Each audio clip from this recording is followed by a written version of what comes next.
George Galloway, and the mother of all talk shows. Welcome to the Open University of the Airwaves with George Galloway. 13,000 dead, the vast majority of them women and children, in just 40 days. 60 journalists slain, though scarcely a journalist in the Western world has even commented upon it. More than 50,000 wounded, the vast majority of them women and children. Thousands still buried under the rubble. If you are still supporting this, you are a psychopath who should not be walking among us. And that includes the vast majority of politicians in the parliaments and assemblies of the Western world. And Joe Biden has a bad trip in San Francisco. It can happen, apparently. He goes gaga on camera, calls his guest a dictator, and thinks that's going to improve relations between the United States and China. And Russia has a massive economic surplus after a total economic war has been waged against them for a year and a half. By comparison, our economies are doing, well, meh. Fasten your seatbelts. It's going to be a bumpy night. It's the mother of all talk shows. Curious about our curriculum? Have something to say? Then call us now to join the debate on the mother of all talk shows. The only education you can get for free.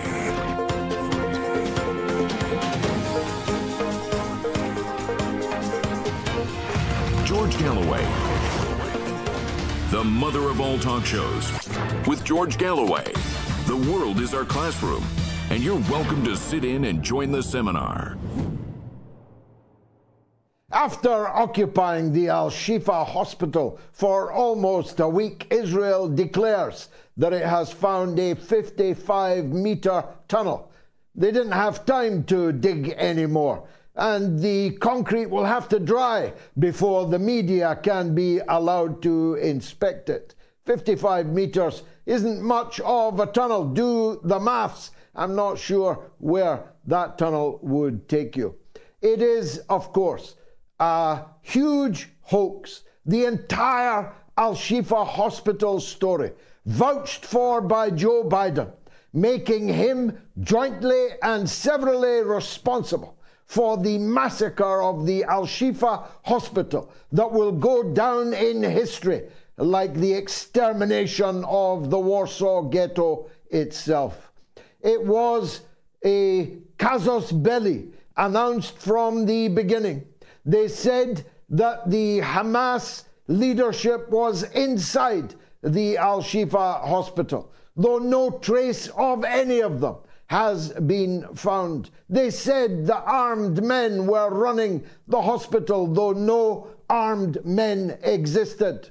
Only dead bodies of men, women, and children, doctors, nurses, and technicians. It is a war crime of unimaginable proportions, and yet the Western politicians continued to support it until the last drop of blood was shed on the floor of the wards, of the clinics, of the children's wards of the AlShifa hospital. No one will ever forget this crime. No one who supported it will ever be allowed to forget it either.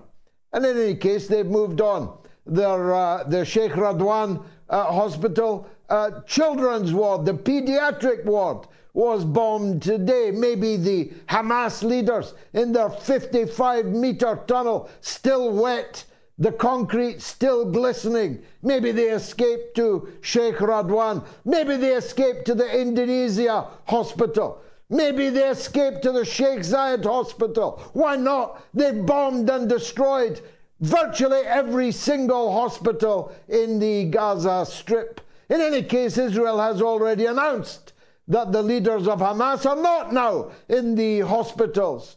They are in the south of Gaza, in Khan Yunis, the very place that Israel stampeded 1 million people to go and live under the stars as the weather turns filthy, as being safer than being in the north.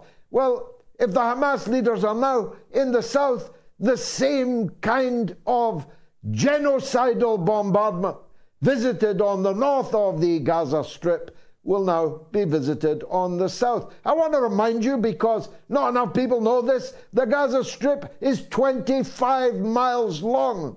It is 3.5 miles wide. There's nowhere to run. There's nowhere to hide. 1 million people are now homeless. Their houses destroyed. 13,000 people dead. 5,500 of them children. Never voted for anybody in their puff. There hasn't been an election in Gaza since 2006, meaning statistically the vast majority of those murdered in this genocidal rampage have never voted for anybody, even if it was acceptable to murder someone because of how they voted.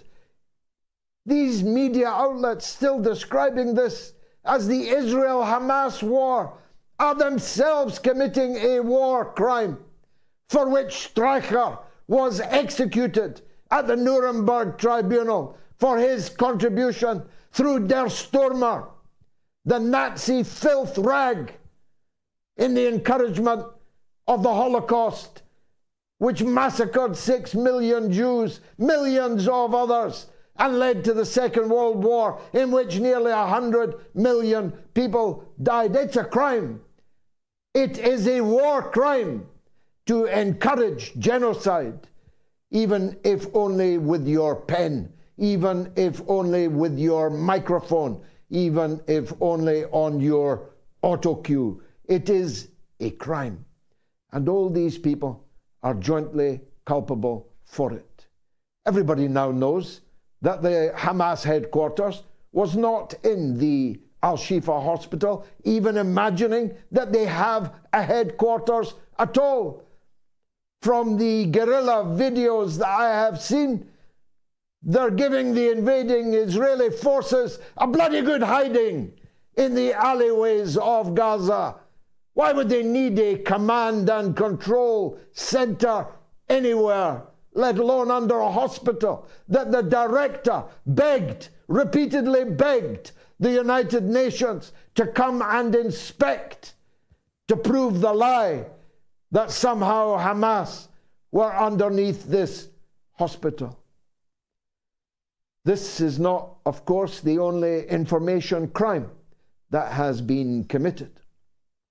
All those, including some very eminent British and American journalists, who purveyed the lie that 50 babies had been beheaded by the Hamas infiltrators into Israel on October 7th, now stand completely shamed forevermore.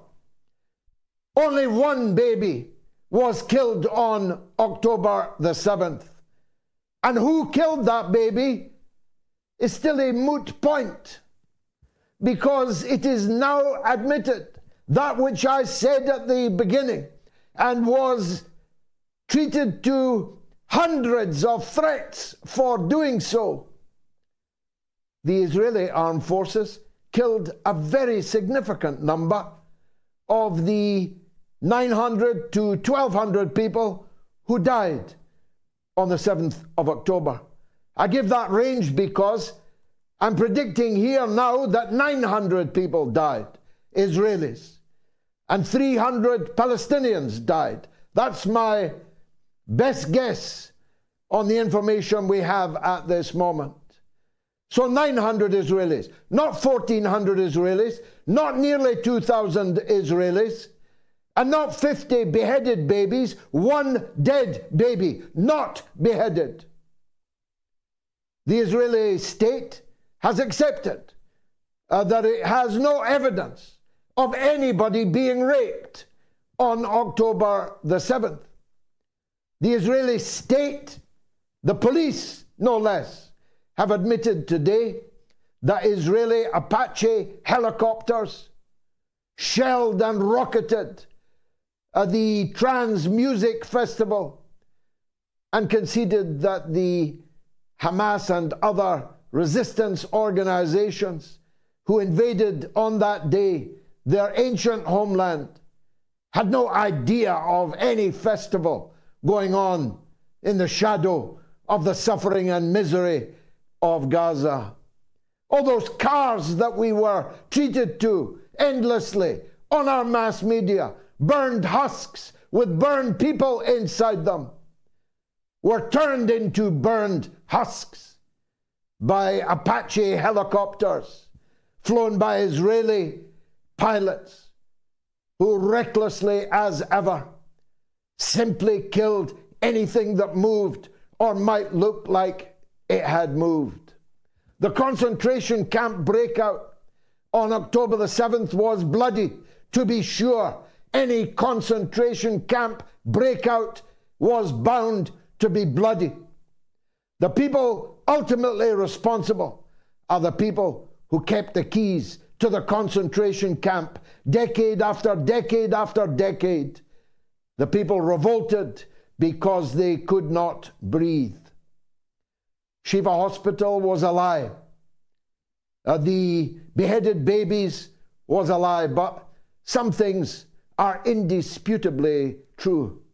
One of them is that 60 Palestinian and other national journalists have been systematically murdered in 40 days. 60 in 40 days. Now you may think that dropping 2,000-pound bombs in refugee camps and on schools, 500 died yesterday in a United Nations school.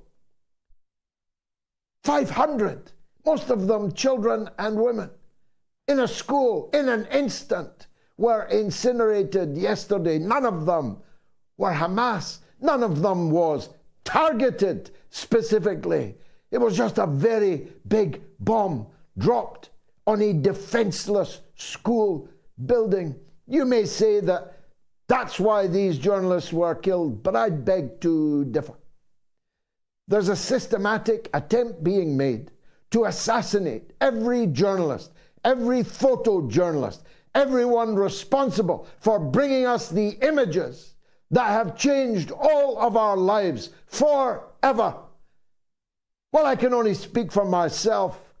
I cannot look at a child now without imagining the children that I've just been looking at, torn limb from limb, their heads excavated of their contents, their limbs literally coming apart at the touch. I am unable to live and function normally now, and maybe forevermore, as a result of what I have seen. So I have another conclusion here. Either the people responsible for Western support for this genocide are not watching these videos, in which case they are miserable, gutless cowards, or they are watching them and pressing on regardless, in which case they are demonic, satanic demons that should not be at large, never mind at large and running our affairs.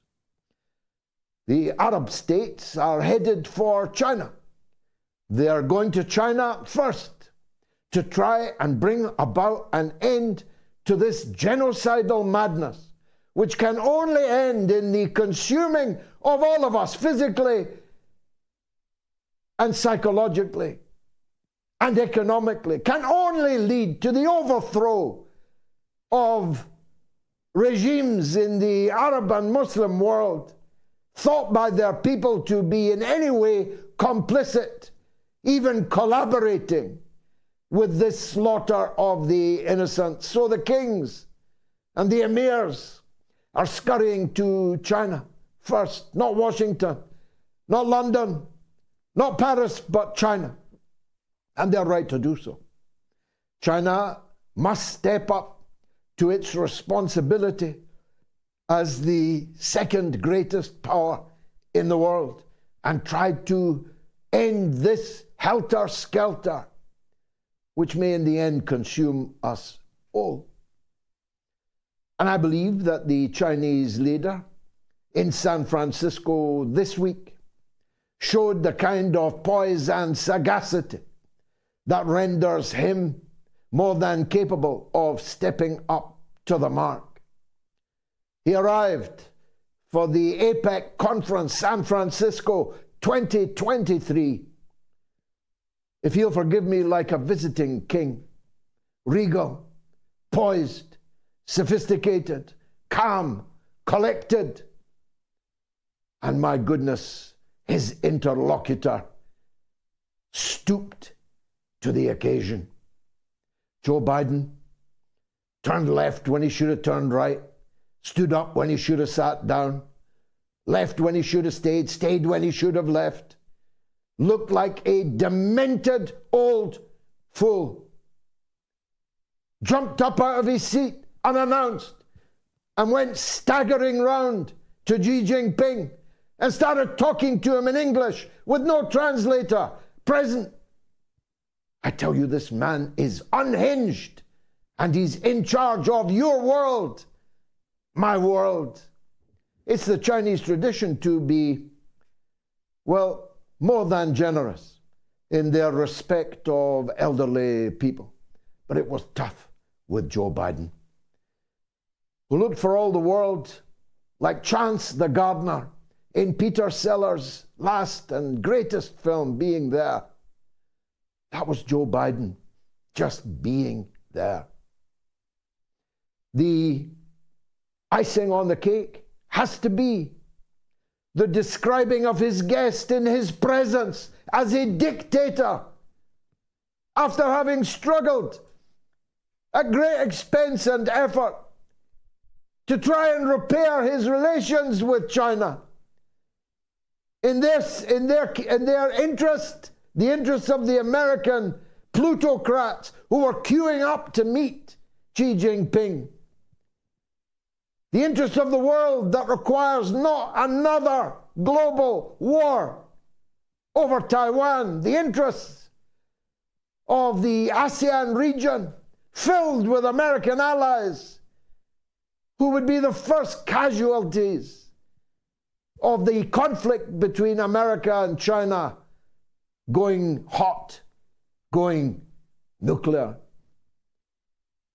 After having done all that, Joe Biden described the Chinese president as a dictator in his presence. And they imagine that anything will ever be the same again. The Russian economy is booming. It's official. Russia has turned in an $87 billion budget surplus. Its economy is booming. Local industries have taken over the markets, even the premises, sometimes with a little artistic shift, even the logos of the Western countries that marched out of Russia under Joe Biden's orders a year and a half ago. The Russian economy is booming. The Western economy is sinking. In Britain, everybody here from Britain and this audience knows exactly what I'm talking about. Britain is about to become a freezing hellhole of poverty, of unemployment, of social, cultural, religious, and political strife. We have a government of Rishi Sunaks and Suella Bravermans and all the other motley crew. My goodness, aren't they the answer to the identitarian politicians? If only we had more black people in office. If only we had more women in office. We've got a cabinet chock full of black and Asian people, many of them women, and it is the worst, most incompetent, most venal cabinet that I can remember in my long political life.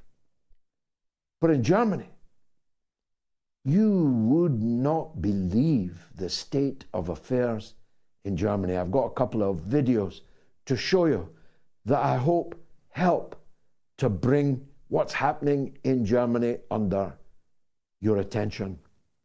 You know, you go to prison for saying stop the genocide in Germany today.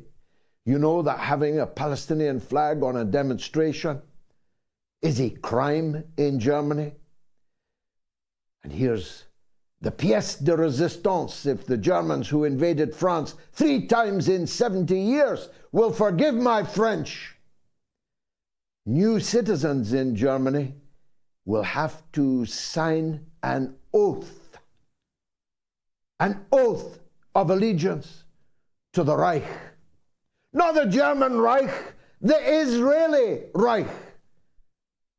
Correct me if I'm wrong, but no other country in the entire history of the world has required its citizens to pledge their allegiance not to their own country, but to another country somewhere else. We went past the Red House, the town hall in Berlin, capital of Germany, just the other day. What we found there was an eye-opener. But I've gone on too long. We've got great guests lined up for you tonight. It is the mother of all talk shows.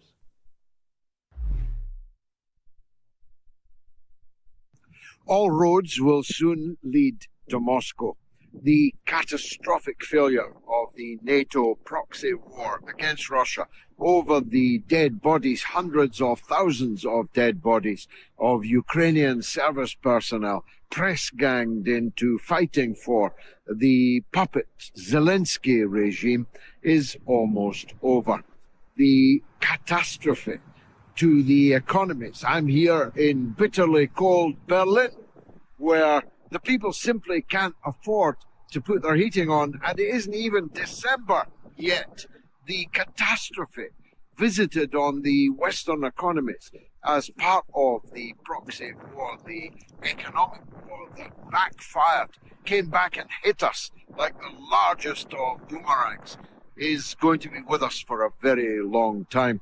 The fighting will be over soon. A peace agreement hammered out with the government in Moscow is now an urgent priority. That's why Burns of the CIA is in Kiev right now. That's why important people are heading for Kiev. There's a lot going on behind the scenes, but it all ends up in one word: failure and a surrender to the inescapable, ineluctable reality that Ukraine will always be a neighbor to Russia, and Russia will not allow its neighbor to be an armed camp against Russia. So, all roads soon to Moscow. I'm looking forward to getting back there myself.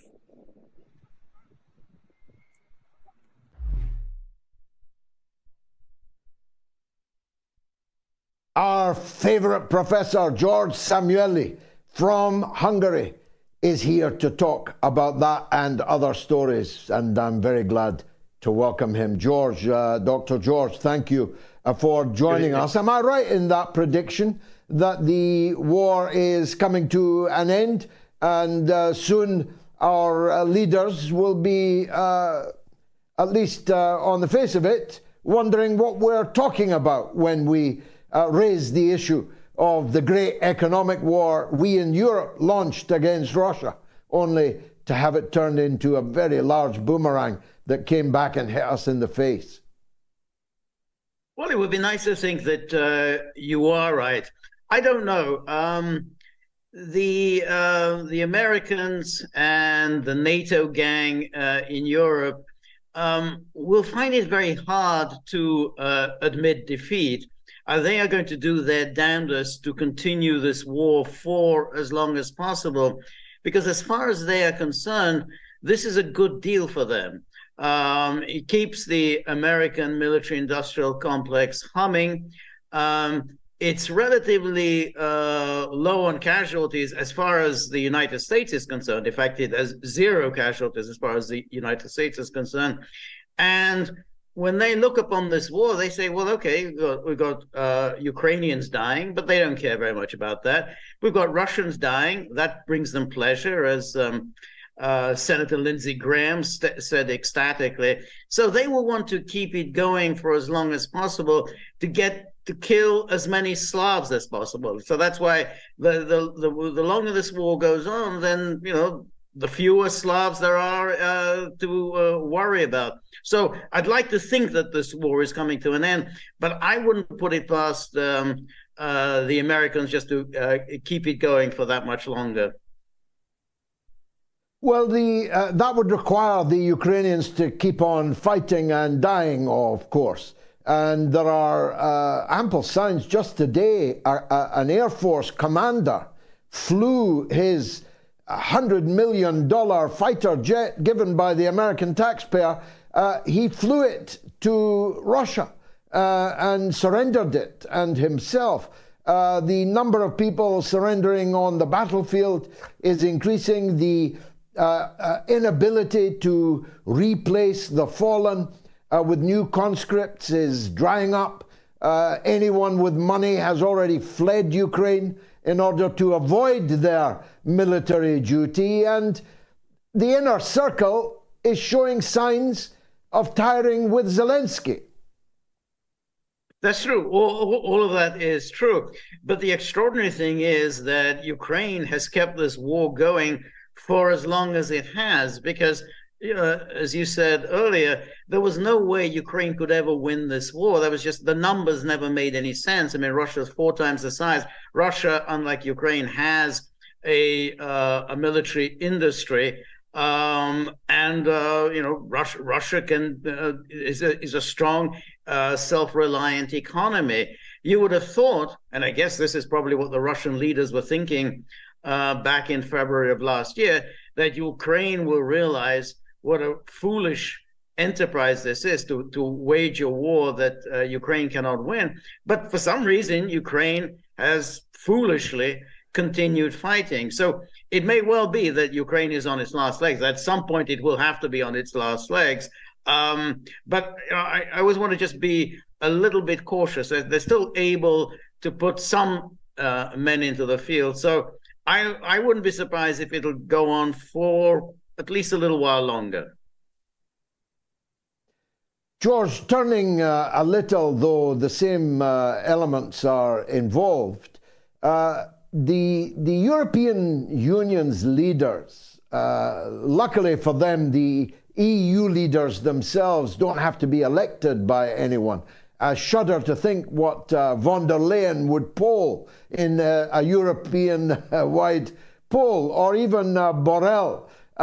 They don't have to be elected. They are appointed and give themselves plenipotentiary powers. I mean, von der Leyen, on the face of it, has no say over European Union foreign policy, although she's all the while making it ex cathedra wherever she goes or turns her attention to. But the elected European leaders, I'm in Berlin, Schulz is on 12%.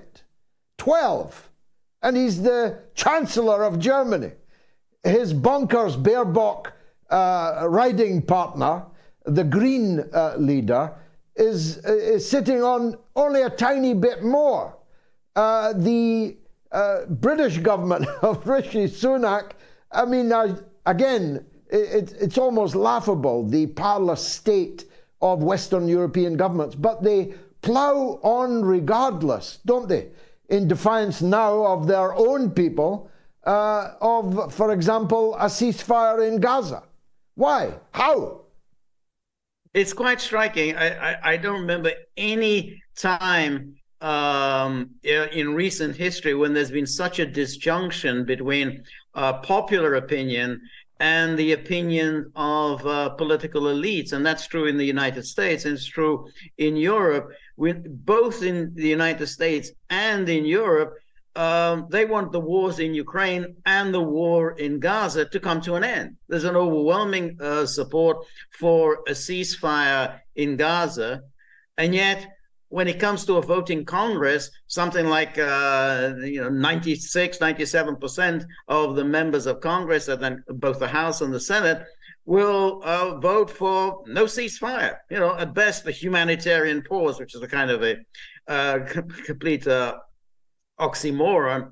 And the same goes in Europe. I mean, you never see any anti-Russian demonstration. You never see a demonstration in favor of Zelensky. The Europeans and the Americans think this is a crazy idea. The war should have come to an end. But that's not the view of von der Leyen. It's not the view of Sergeant Schultz and Baerbock and Rishi Sunak and Boris Johnson and Liz Truss and the rest of the gang. They want to keep the war going. Then you have to think, well, there's something in it for them. There's money, there's prestige, there are all kinds of academic gigs when they leave office, seats on various boards. That's what they care about. And the public says, let's bring both of these wars to an end, and let's bring, especially in Europe, let's bring these nutty economic sanctions to an end. Yes, these sanctions are now going to bite us big time over what is expected to be a very cold winter, George. I explained the economic situation in Germany as best I could in a moment. The situation on the street in Germany, it looks really dire, I must tell you. The people are miserable. There's no heating on anywhere, even in department stores it's cold. The people can't afford the vast hike in energy costs that they have suffered as a result of these sanctions and the blowing up of the pipeline. And of course, it was famously said, if Germany catches cold, the rest of the economies in Europe will get influenza or worse. How are we going to cope with this? Well, we can't.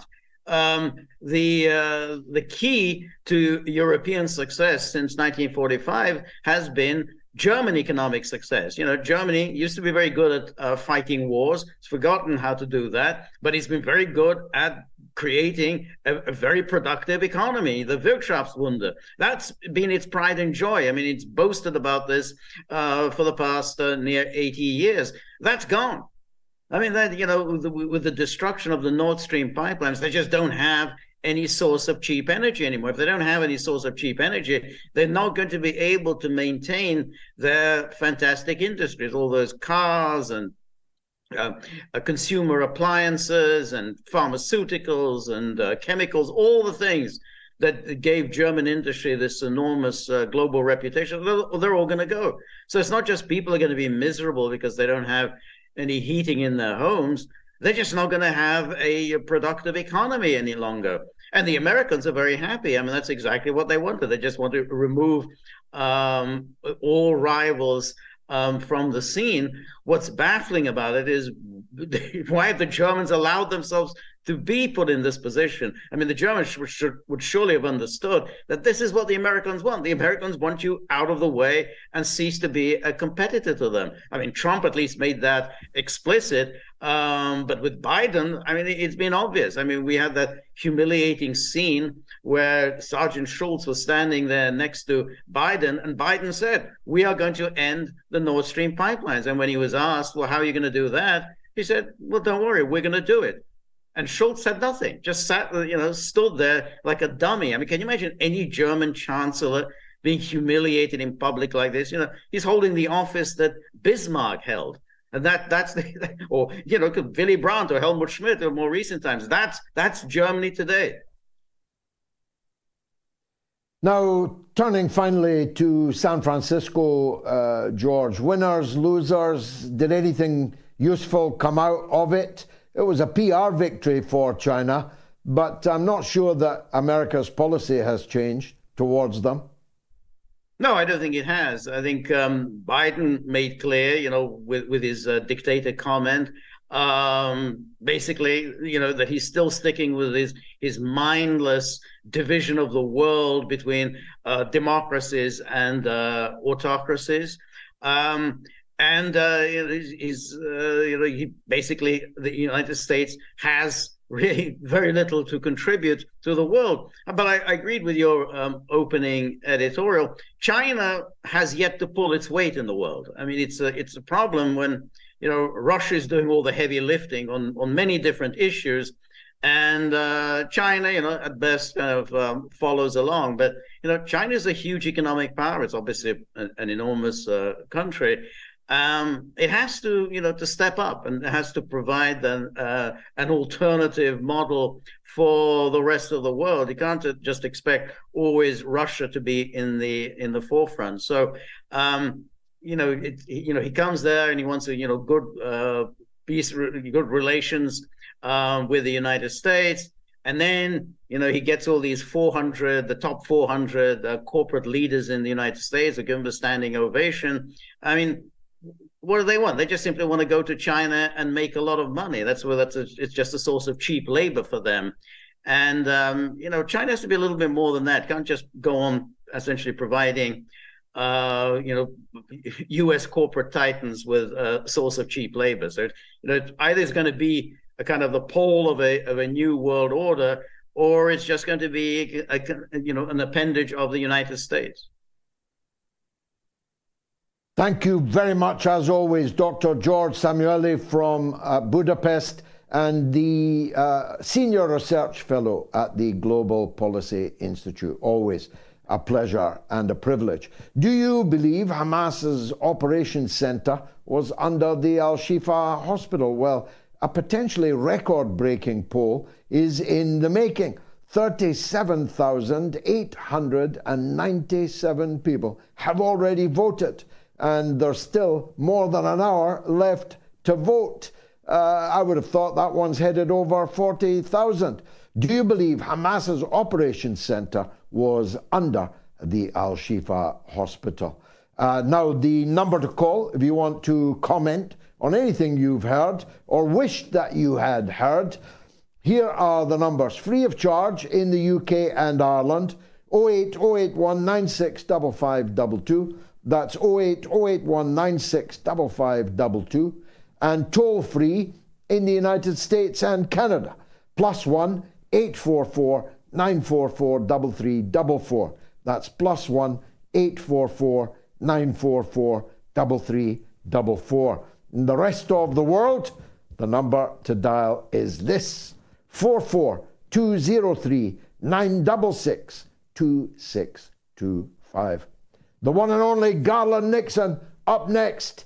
Stay tuned.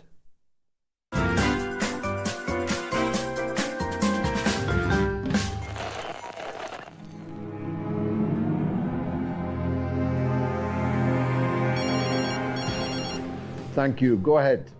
During your show in the past, you've often mentioned that Donald Trump would be a much better alternative than Biden, although you weren't a big fan of him, etc. And you said that in all likeliness, if he gets in power, he'll be much more appeasing towards Putin. There'll be less likely of the conflict to escalate. But I have to tell you, I'm not so sure about that. Really, I think the only way to solve all this, it doesn't matter if Kenny gets in or anyone else, because there's always going to be, at one stage of our lifetime, two psychotic leaders of the superpowers. Why hasn't anyone in your show or yourself mentioned anything about nuclear disarmament or CND? Surely the only way to save humanity is by nuclear disarmament. And I just wanted to see what you thought about that. Yeah, well, of course, but how are you going to get that? I mean, does CND even still exist? They could have been leafleting outside every cinema showing Oppenheimer. But of course, they don't have enough people to fill a telephone box. It is the worst example I know of, although the Stop the War Coalition runs it close, of an organization that for its sectarian, internal, political reasons has thrown away its brand. I have not appeared on a Stop the War platform for an entire decade. Not to worry, no to NATO, no to war. Its rival organization attracts exponentially larger numbers of people. They cannot help themselves, these people. These members of leftist groupuscles have it in their DNA that they cannot get along with anybody who isn't exactly like them. And as the number of people who are exactly like them is mercifully tiny, they end up in tiny organizations. So, of course, I'm in favor of the destruction of nuclear weapons. But how are you going to get that? It's a totally utopian slogan to advance at this point in time. I'm just trying to stop the weapons from being used.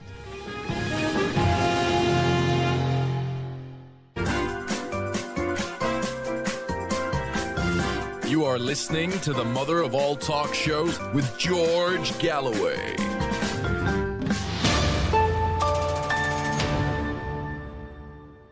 Do you believe Hamas's operation center was under the AlShifa hospital? Nearly 40,000 of you have already opined. Get your vote in now. On my Twitter, on my Telegram, t.me/George Galloway. Please follow me on Telegram. On the YouTube community poll or on the YouTube stream. If you're watching on the YouTube stream, don't forget to subscribe to the channel and to press the thumbs up to show that you like the show. Not for reasons of vanity, but to influence big algorithm, who's always trying to suppress, distort, and in extremis lock out the voices of the righteous, one of whom is Garland Nixon, who joins us now from the United States. He's been harassed, harried, and cancelled so many times on different branches of social media, I've quite lost track. All I know is I myself am missing his output. And I know from my own social media that many people are also. So Garland Nixon, welcome back to the show. It's, of course, not the most important issue, but just bring us up to date on where your own profile is now. Are you still locked out of Twitter? What can we do to influence it if you are? No, actually, yes, I still am locked out of my Twitter. Again, Twitter has, the last thing that happened was they instructed me that the account that I've had since 2009, the account that I actually pay for, I paid for an entire year for a verified account. They've instructed me that they cannot verify that I own that account. And so I'm locked out of that account. They've told me that I'm free to open another account, which how would they verify me with the second one? I don't know, but I am getting closer to taking the action necessary to get this situation adjudicated, and I'll just leave it at that. You don't want us to get involved, but just tell us when you do, and we'll mobilize the masses to bring the case in front of the people who need to know about it. Let's turn first to San Francisco. If you're going to San Francisco, be sure to wear some flowers in your hair, as the song went long before you were born. I now realize from the lack of recognition in your eyes at my metaphor, but it is a zany kind of place. And Joe Biden was in particularly zany form. Perhaps it was the haze, the marijuana haze in the city. How do you account for Joe Biden's behavior at the conference? Well, I mean, certainly, if you look at the conference there, the person that, of all people to really pity, I felt sorry for Anthony Blinken. Certainly, it was very interesting summit in that a number of oligarchs, Tim Cook was there and Elon Musk, and they all gave XiJinping a standing ovation, making it clear that a large faction of the ruling elite is making a great profit off of the Chinese market, and they certainly don't screw that up. I think that was extremely important, an important aspect of that conference. But then, of course, needless to say, at some point, when a microphone was stuck in front of Joe Biden, he again referred to Xi Jinping as a dictator and made a fool of himself. I think when I look at that, my immediate reaction is the ruling elite are actually mocking us. to put Joe Biden out there and to pretend that he is in charge of anything, that he is making decisions, is a mockery of politics, and it insults our intelligence when we all know better. So it again raises the question that we all ask: who really is calling the shots? Because Joe Biden is clearly confused. It appears that they had discussed the issues with him beforehand, and I suspect that when he got in front of the camera, he just blurted out the first thing that came to his addled brain. Dazed and confused he may be, but you may well have him for another 5 years, even if he has to be pickled and a stick put up his back to keep him upright. Can the American rulers really be serious about running this man for election again next November?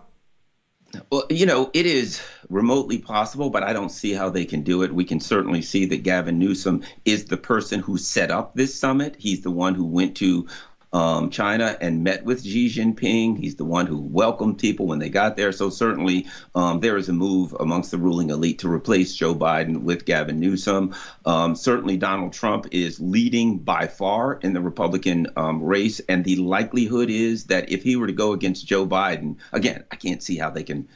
Joe Biden couldn't do a debate against Donald Trump or anyone else, so I don't know how much longer they can hide this thing. But Donald Trump, to me, would certainly be the person who would likely win. The only issue being the ruling elite don't want Donald Trump, and I find it hard to believe that since we have no democracy whatsoever in this country, that the people of the Republican Party who want Donald Trump will be able to have their wishes granted. I just see the ruling elite using all machinations they possibly can to stop Donald Trump. Yeah, I mean, you inadvertently, from my point of view, open up, if you like, the big enchilada there, Garland. To what extent is it possible to continue to describe our countries, yours, mine, Germany, perhaps in the front rank, as democracies?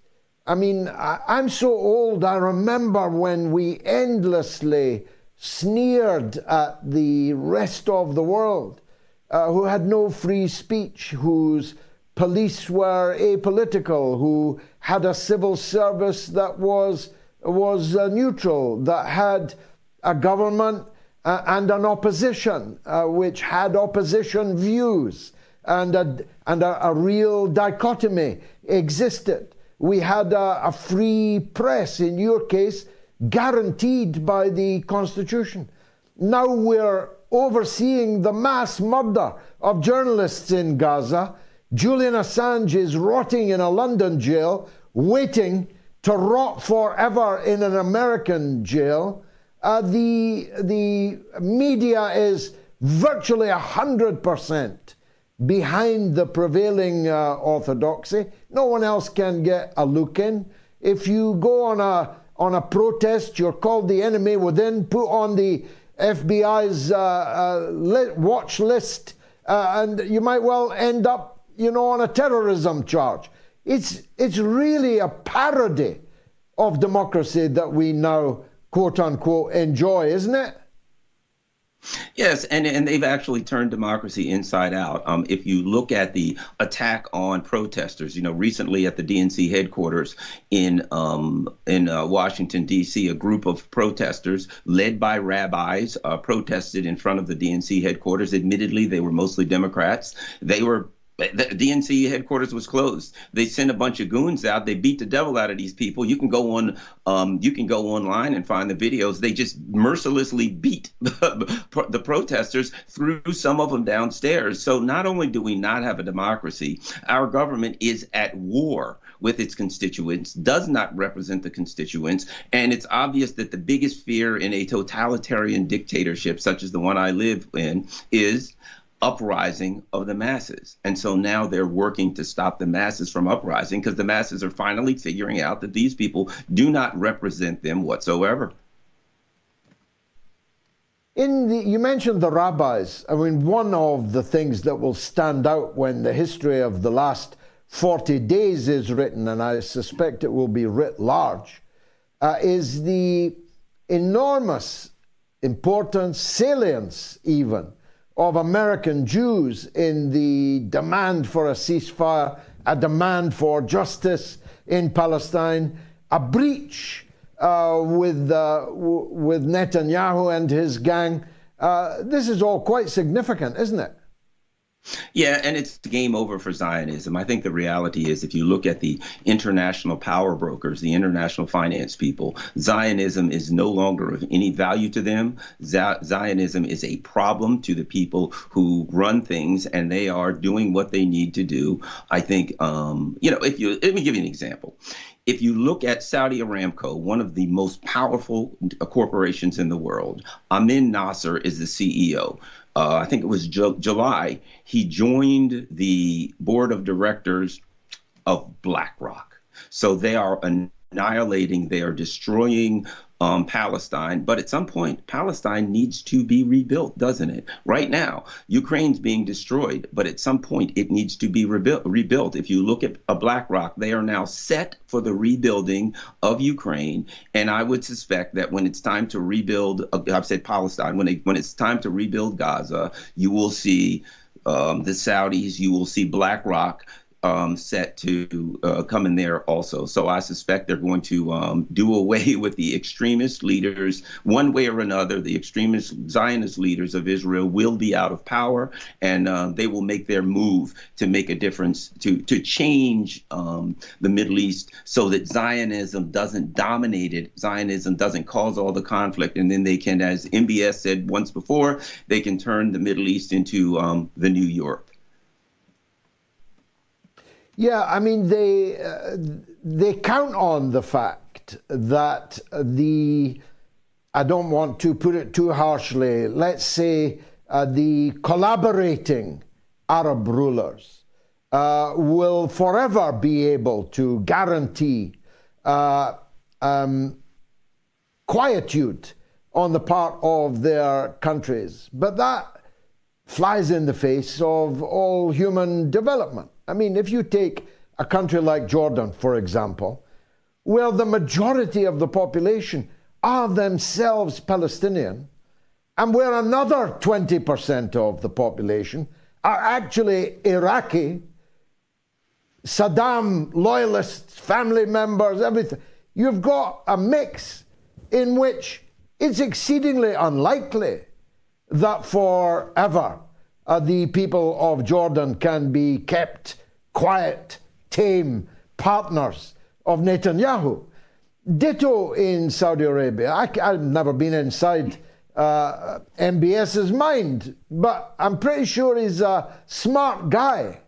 And that's why he's taking the kind of stands that he is taking, and he may have to take far more belligerent ones.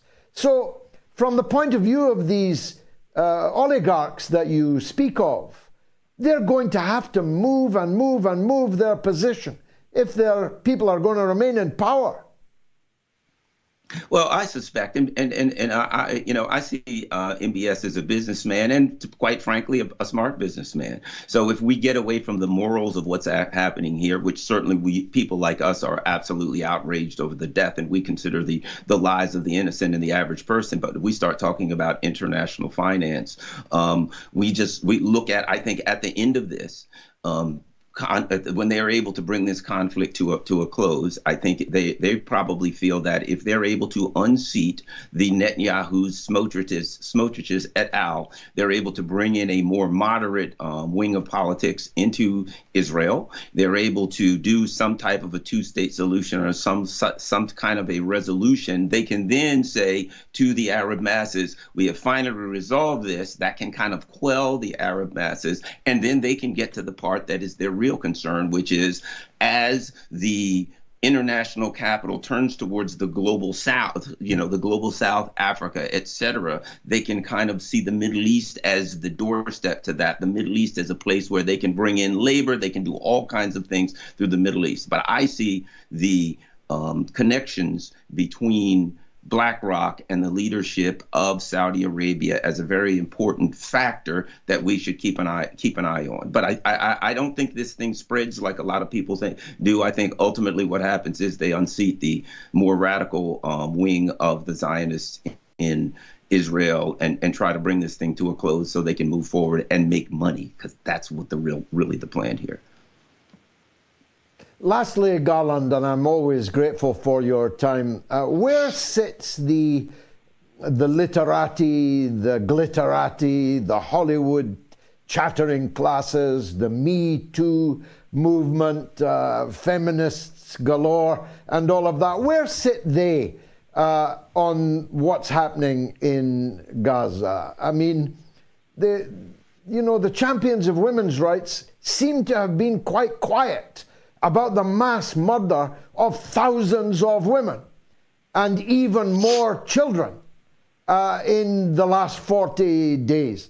Where do the stars align in this conflict? Or are they too scared to stand up and be counted?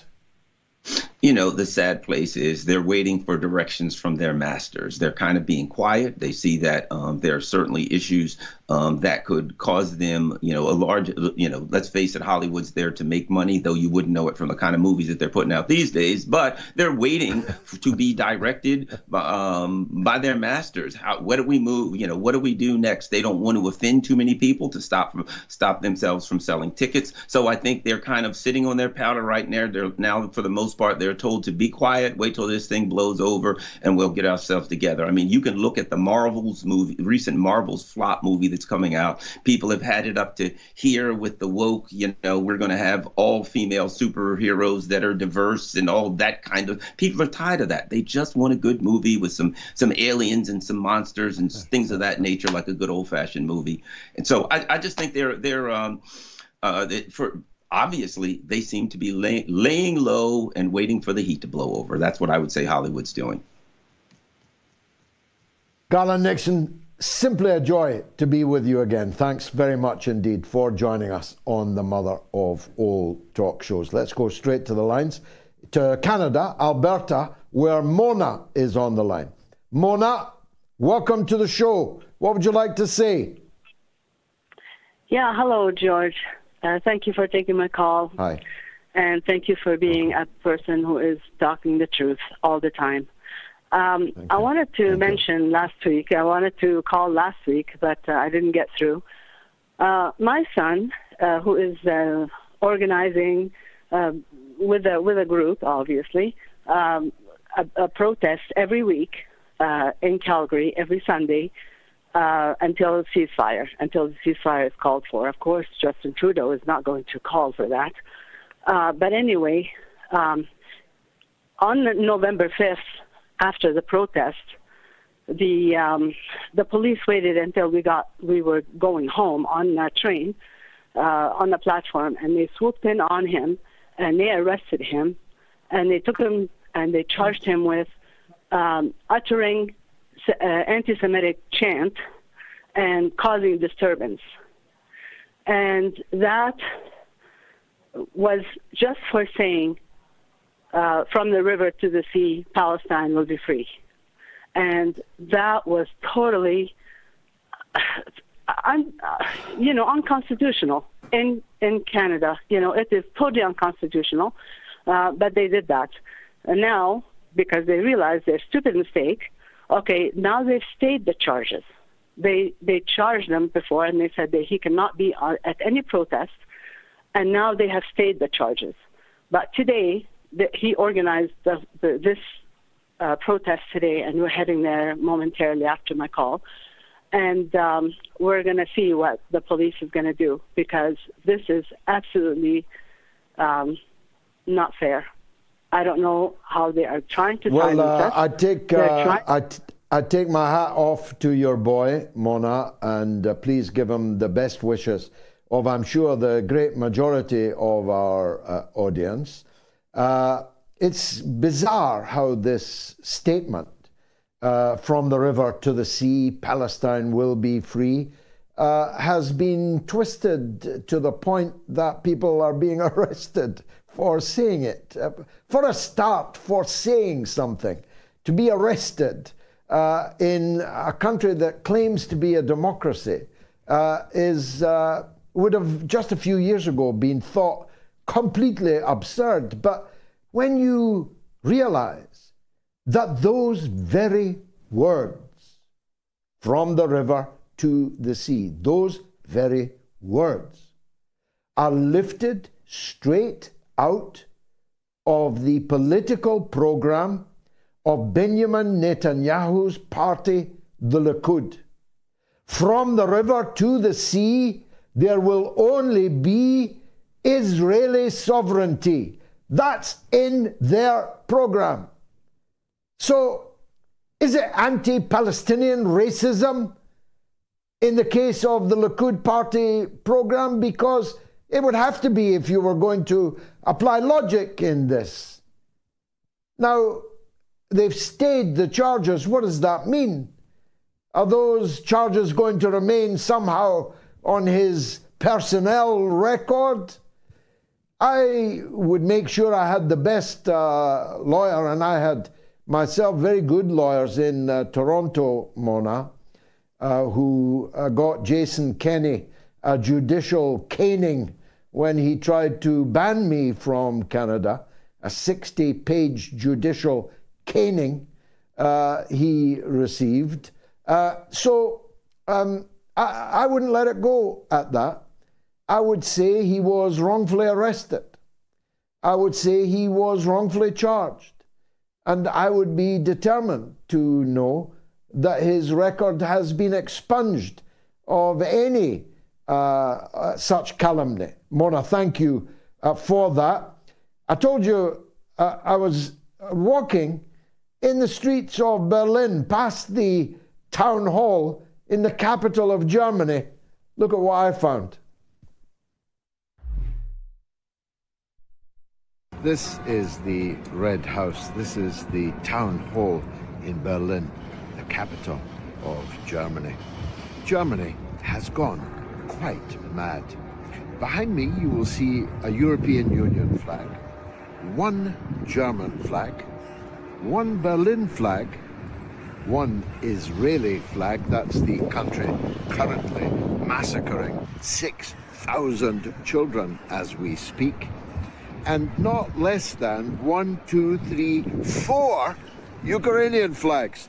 4 Ukrainian flags equals 1 German flag on the City Hall of Berlin, capital of Germany. They are debating in the Bundestag this day a proposal that any new German citizen must swear allegiance to the Reich. Not the German Reich, the Israeli Reich. You have to swear that you support the state of Israel to become a citizen of Germany. As far as I know, this is entirely unprecedented. I had to, when swearing in as a member of parliament, swear allegiance to Her Majesty the Queen and all of her heirs and successors. If I didn't do so, I wouldn't have been allowed to sit down and I wouldn't have got any wages. So I did swear, but I didn't mean it. And why the German government imagines that a new German citizen from, say, Palestine may want to swear allegiance to the state of Israel is completely beyond me. It's performative identity politics madness. But then Germany has gone quite mad. It's got a prime minister standing at 12% in the opinion polls, allied to bonkers Baerbock and the gruesome Green Party in Germany on 13%. That means between the two of them, two parties, has the support of 25% of the people of Germany. They're not much longer for power in this land, but there's no guarantee that what comes next will be any better.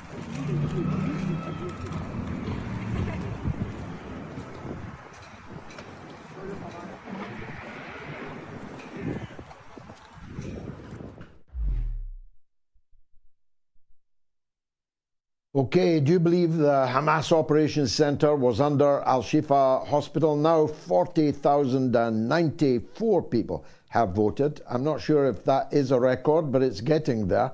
And overwhelmingly, people don't believe it. And I mean overwhelmingly, 95%, 88%, 92%, and 91%. So if the first casualty of war is truth, Israeli lies are no longer cutting the mustard. Some YouTube comments. Paul Meany says, I keep asking on Brother of Peace Garland for that beautiful baseball cap of Joe Mencha, Nordstream, Biden, which says, Biden blown up the Nordstream. Name your price, Garland. I'd love to have it. There you go, Garland. I know things are tight. Omega Man says, there's many that can't define what a woman is, but I can define a man, and his name is George Galloway. That's very, very kind and touching. Thank you very much. On the line from West Virginia is Russell on the ceasefire. Let's hear from Russell. Go ahead, Russ. Thank you, George. Increasingly, the American people are coming to realize that we too have occupied territory in the United States, and that's Capitol Hill. It's occupied by big corporations and by APEC. This is reflected in the polls that are coming out, with the majority of Americans wanting a ceasefire, but less than 5% of Congress wanting a ceasefire, with the majority of Americans wanting to cut off aid to Israel, but 2 members of Congress wanting to cut off aid to Israel. And there's a new newspaper that I'm involved with called the Capitol Hill Citizen, capitolhillcitizen.com, that is exposing this control. It was founded by Ralph Nader. People can get more information. You can bring up the front page at capitolhillcitizen.com. But even here in West Virginia, and I live in 70-30 Trump country, there's increasing understanding of what's going on, that the major corporate powers, that the major lobbies have a stranglehold on Congress. And I think what you're seeing now is a breakout by young people confronting members of Congress in their offices, both in Washington, in their home offices. And so while things are dire in Gaza, things are more hopeful in the United States, where you're seeing rising tide of people who just won't take it anymore, who are fed up with it. And in the election year next year, this is also being reflected, not by everyone who supports a ceasefire, but it's a diverse array of presidential candidates. I think there's 5 independents now who will challenge for power. And even those Democrats who would go blue no matter who are now turning away from that. I know, for example, my own sister, who I got into fights with about the Democratic Party, called me the other day, and she said, never, ever again for a Democrat. So Biden has hurt the Democrats in the United States. He's not going to win this election. Almost everybody who's concerned about what's happening in Gaza calls him Genocide Joe. And that label is going to stick throughout next year. Very powerful call, Russell, in West Virginia. The numbers differ only very slightly here in the United Kingdom, where the vast majority of the public think and want one thing. The vast majority of the parliament, and indeed the journalists, broadcasters, commentators, want and think something else.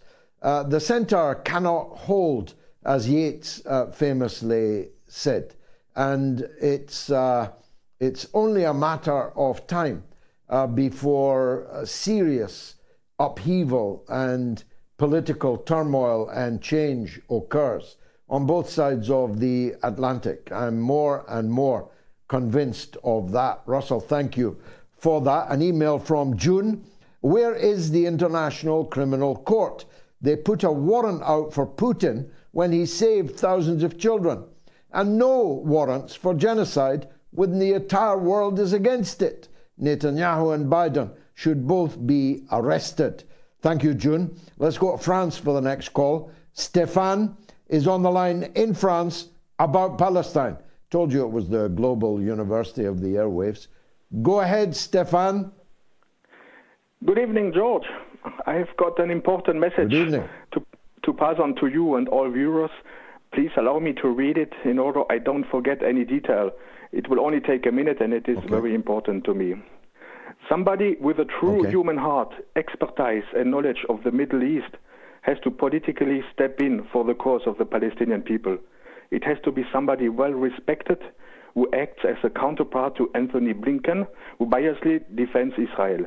The solution can only come from the region, and it is the responsibility of the Arab countries to act together, as the Palestinian people can't rely on true help from the USA, its European allies, and even the UN whatsoever.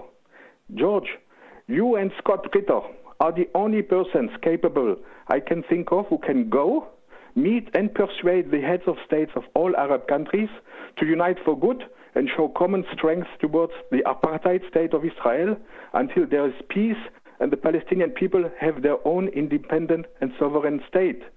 The Arab states should all together, with one voice, condemn the genocide, call for an immediate ceasefire, pull out all the diplomats from Israel, expel all Israeli diplomats from the Arab countries, boycott all products from Israel, and stop any form of trade and relationship with Israel whatsoever.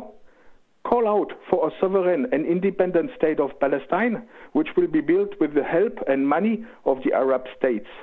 And finally, call the UN to remove the permanent seats of the so-called Big Five countries and the right to veto any resolution. All nations are equal, no more privileges.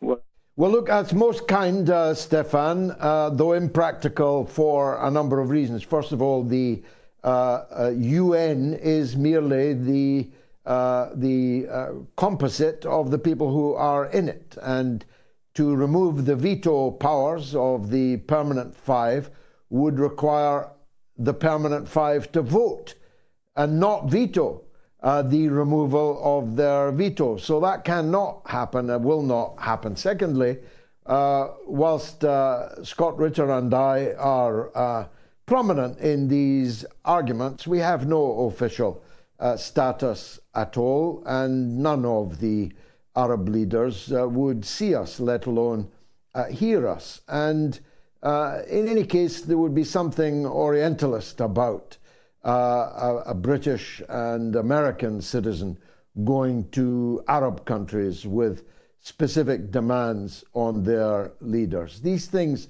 have to come from the people themselves. They have to organically emerge, even in the teeth of repression, even in the teeth of tyranny. They have to emerge. And I believe that they are emerging. And that's why some of the leaders, not all of them, have moved more smartly this time and moved farther this time than they ever had before. I'll tell you the person that I think is best placed to achieve the kind of results that you are talking about. I believe it's XiJinping. And we'll be talking in a minute to a very treasured Chinese guest about that and other things. Email from Yaya. Israel is God in the eyes of mainstream Western media. The logic of figures like Piers Morgan et al. Has been the following.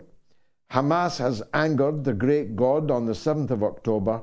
Gaza should expect a cosmic level payback anytime, anywhere. They brought the wrath of God upon themselves. I would be exceedingly surprised if Piers Morgan, in one scintilla of his being, even believed in God, let alone God's role as a state agent in the Middle East. I can think of no more godless man alive than Piers Morgan. Coming up next, it's Li Jingjing, our star from China, who was in San Francisco, may even still be there. We'll find out in just a minute.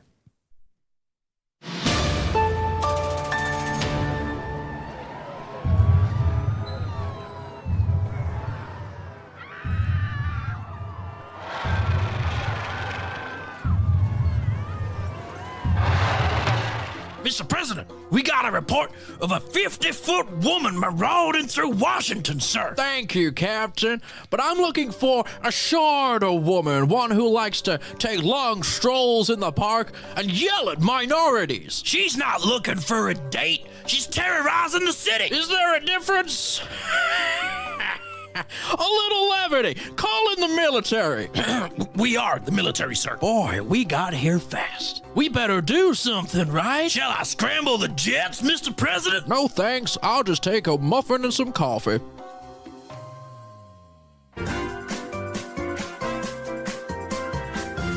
You are listening to the mother of all talk shows with George Galloway.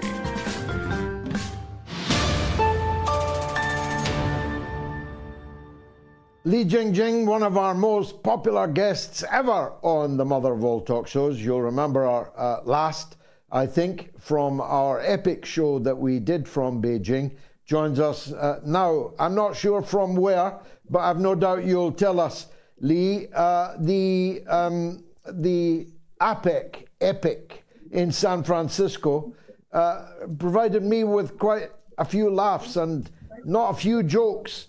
But I know that for people like you, it was far more serious than that. How do you view the entire experience in San Francisco? Thank you, George. Long time no see. Always such a pleasure to be on your show. Well, right now I'm at Los Angeles airport. I have been in California for like 8 or 9 days already. I was in San Francisco covering the APEC meeting and also our president and US president's meeting in the past few weeks. So I'm actually flying back to Beijing in 1 hour. So I've been observing the whole event, the whole meeting, and talking to people in America from all fields. And I think here are my takes. First, I think our President Xi really brought a message of peace, a message of cooperation, and a message for win-win cooperation to the United States. I think this is probably one of the few good news that we have been hearing in recent months.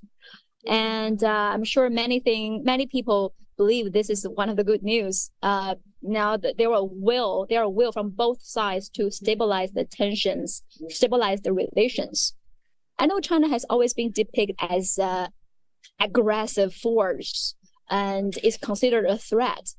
But if one really looks into what China's leaders have been saying in multiple international occasions, the message has always been clear and consistent.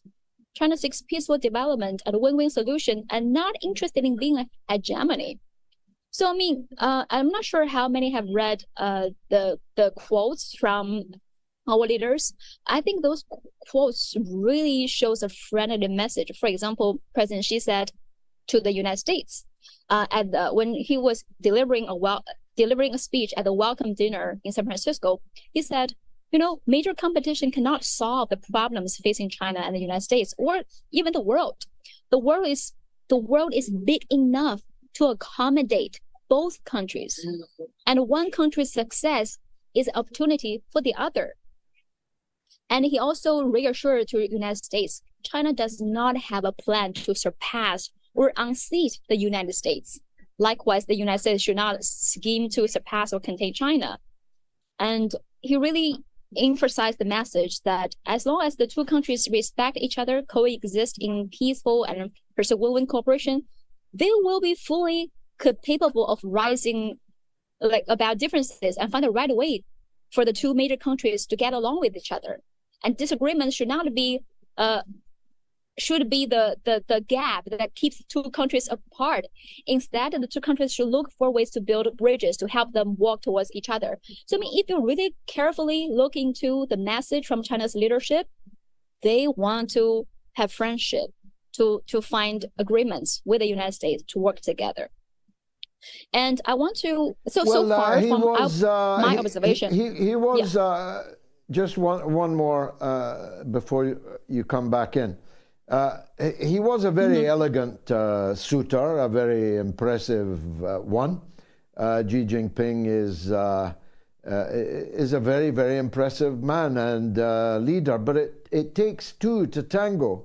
What makes you think that Joe Biden, who couldn't contain himself in his characterization of China, of the president, of its leadership, for him, it's an Oriental dictatorship. What makes you think he's interested in dancing?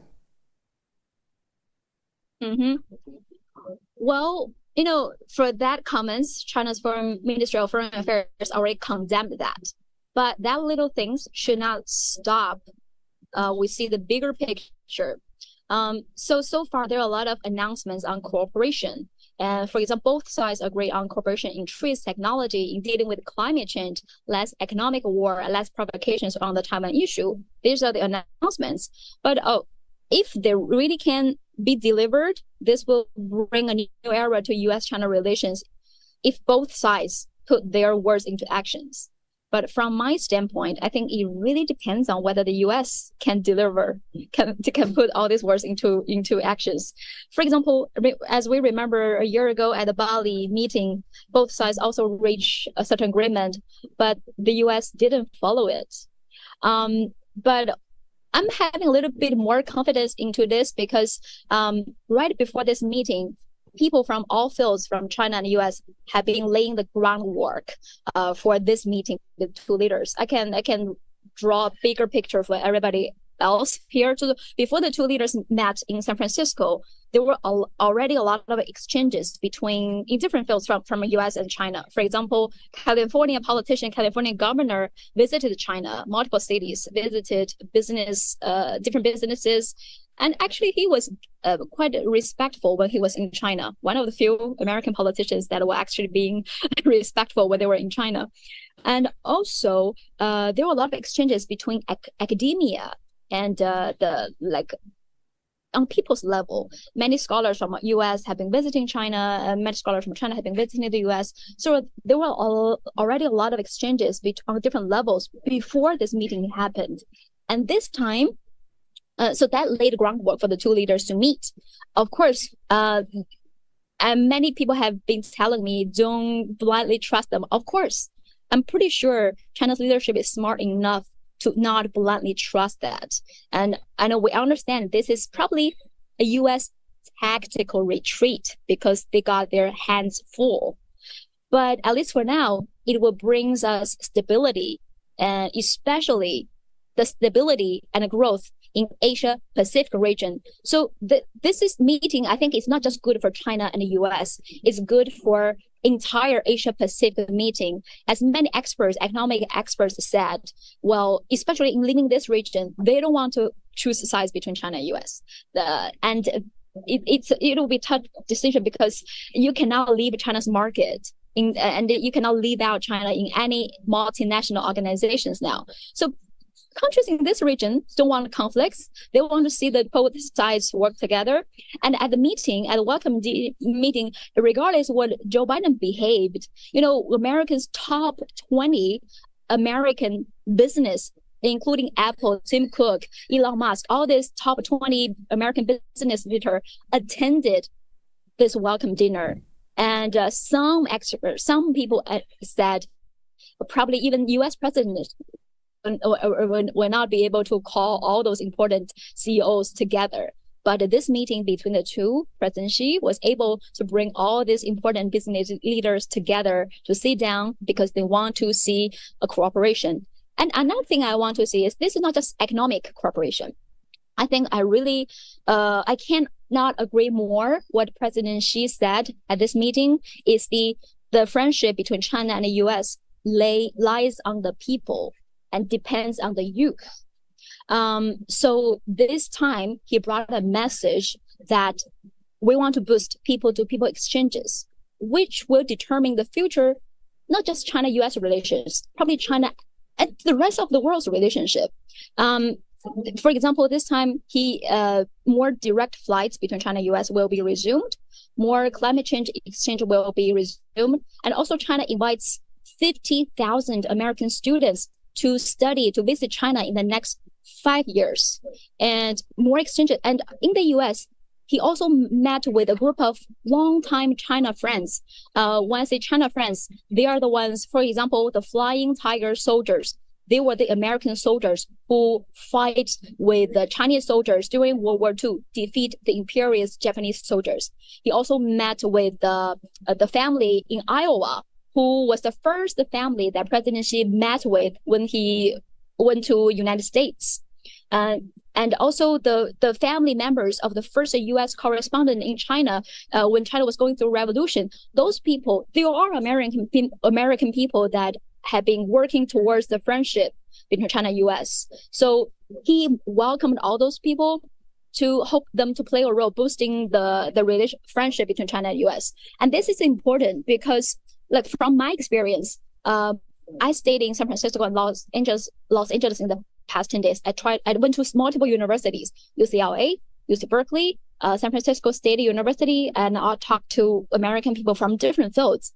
And it's shocking to me that when I ask them, what do you know about China, or what's the first thing pop-ups in your mind when mentioning China, most of them don't know anything about China. Like, even you say food or kung fu or panda, I think that's enough. But basically, they have zero knowledge about China. And if there is something that pops up in their mind about China, it's always the negative things. Someone told me, oh, COVID. Someone said, well, competition. It's always the negative things. So that shows how the propaganda, the information war that launched by the U.S., the Western mainstream media, have been working to the populations here. But what I said, what's shocking is that's why they need us. Yeah. I want to turn away from San Francisco in the time available to us.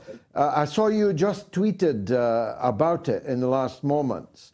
The extraordinary decision, you can say extraordinary, I think a very important one, of the Arab delegation from the Joint Arab League, OIC, working group, seeking to bring about an end to the onslaught on Gaza. They're headed not to Washington, still less to London or Paris. They're headed to China. This is very significant. And how do you think they'll be received in China? What might happen? I think this is a major step.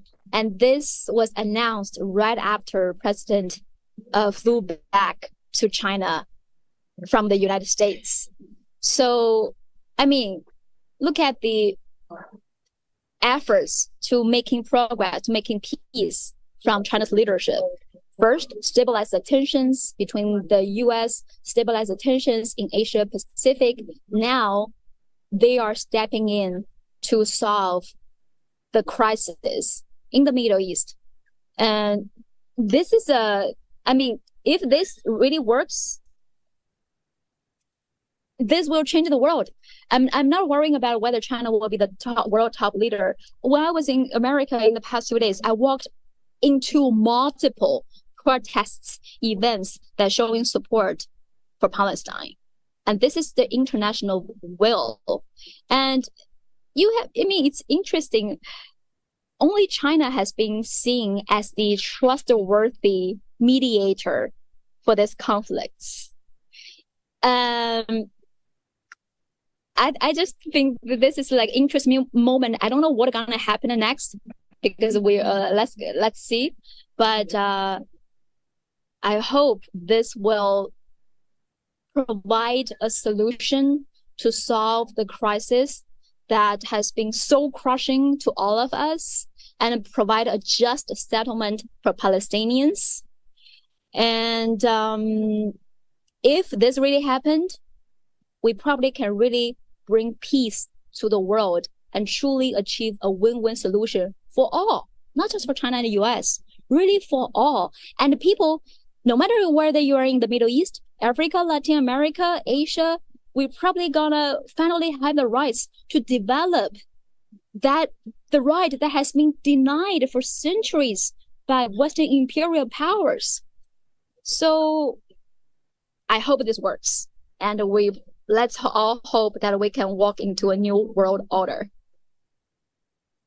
God willing, and I'm sure you've got many fine diplomats in the United States, but few can talk and look as good as you. Jingjing, thank you very much indeed for joining us on the Mother of All Talk Shows. Very popular guest indeed. Do you believe Hamas's operations center was under AlShifa hospital?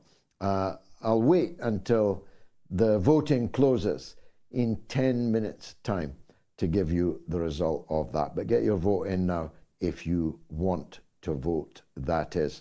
Let's take a quick break, and then it's your calls all the way to the end.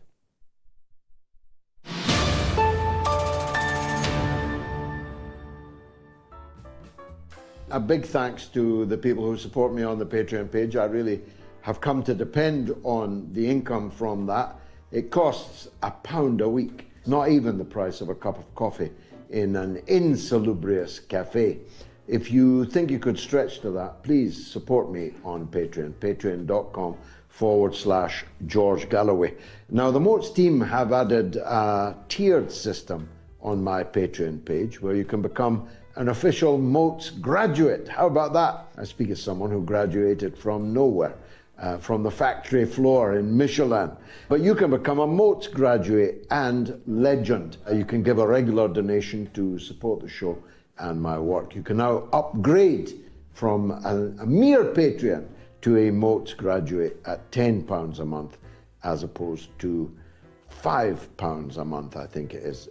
And you can receive official MOATS legend status for £20.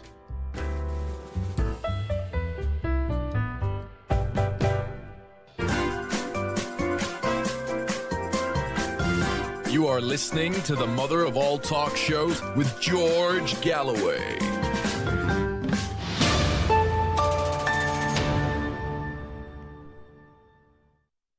Well, we've got about 25 minutes for your calls and comments. Don't forget to support me on Patreon, please. Patreon.com/George Galloway. I really do depend on it. Stephen Leahy is one of those that supports me on Patreon. An easy one, he says, that poll question. By default, I automatically assume that anything reported by Israel is a lie. And another patron, James Lenehan, says, Hamas's operations center was under the AlShifa hospital, right next to Saddam's weapons of mass destruction. And another patron, George Wolf, says, all a pretext for Greater Israel's vision of genocide and extermination. Graham Briggs-White, who is the highest level of supporter on Patreon, a MOATS legend. Thank you, Graham. If you watch TV and read the British press, you would say yes. There are so many propagandized people, especially across the pond. Remember, please search for me on Patreon and subscribe. Breaking news, Rosalind Carter, the wife of the former US President Jimmy Carter, has died aged 96. May she rest in peace. Eric is on the line from Los Angeles. Let's hear from him. Go ahead, Eric. Hi, George Galloway. I want to know your thoughts on about Hamas kidnapping a 9-month-old baby from Israel. I want to know your thoughts on how you would go about securing his release. Well, I first of all don't know about it. If it is true, it's abominable, and that child should be released unconditionally immediately. But this is news I haven't heard before, Eric. Give us further and better particulars, if you would. Well, his name is Kafar Bibas. I used to volunteer on the kibbutz by the Gaza Strip, known as An Hashlasha, and a friend of mine named Sherry Bivas, her mother, was a friend of mine that lived at kibbutz near Oz. She, her husband, her two kids, one a 9-month-old and the other a 4-year-old, and her parents were kidnapped by Hamas. I later found out that her parents were found to be dead. I want to know your thoughts about this. How were they killed, the parents, by Israeli bombing? No, it was actually by Molotov cocktails from Hamas. They burned their house. They firebombed it. So the child, you're saying the child was taken from his dead parents. Is that your story? No, Shiri's parents were killed, but Shiri herself, along with her husband and her 2 kids, were kidnapped. But where were they killed? But where were the parents killed? They were killed at their home in kibbutz near us. Okay. So the others, along with the child of the deceased parents, were taken hostage. Is that it? Yes, that's correct. Okay. Well, as far as I know, Qatar are currently negotiating with the Americans and the Israelis and the Palestinian side the release of all women and children taken hostage. As far as I know, there are at least 2,000 Palestinian women and children taken hostage by Israel, and I imagine that there will be a swap deal for the Israeli women and children for the release of the Palestinian women and children. And I very much pray that that happens. I'm sure you join me in that, Eric. I asked you a question. Can you name me any Palestinian children being held in Israeli custody under the age of 10? Yes, there are, and always are. If your eyes are open, you'll see them being taken away on a regular basis at gunpoint. Israel's prisons are full of untried, unconvicted, administrative detention prisoners, men, women, and children, oftentimes held for years without trial. So don't swap hostage stories with me, Eric, because I've got far more hostages I can talk to you about. Any babies? I do not recall them. Yes, the answer is yes, when they haven't killed them. They've killed 5,500 children in the last 40 days, which I'm sure we could agree is even worse than taking them hostage. 5,500 children in 40 days have been murdered by the state of Israel. There are thousands of women and children in Israeli prisons. So let's not have a fight, Eric. Let's both agree now to pray for the release of all women and children held hostage by either side. Can you join me in that prayer, Eric? I will agree that all innocent people being held hostage shall be released. Somehow I knew you wouldn't be able to join me in that prayer, Eric, because you don't really give a toss about Palestinian children murdered in the last 40 days. You don't give a toss about women and children held in Israeli jails. You're a shill. You're a Hasbara troll. And everyone watching this show probably concluded that quite some time ago. Here's an email from Martin. There are 2 or 3 proposed ways that this war will end, but I want to know, what do you really think is going to be the outcome from this? For me, it will be the extermination and expulsion of the Palestinians in Gaza, and Israel will take this land.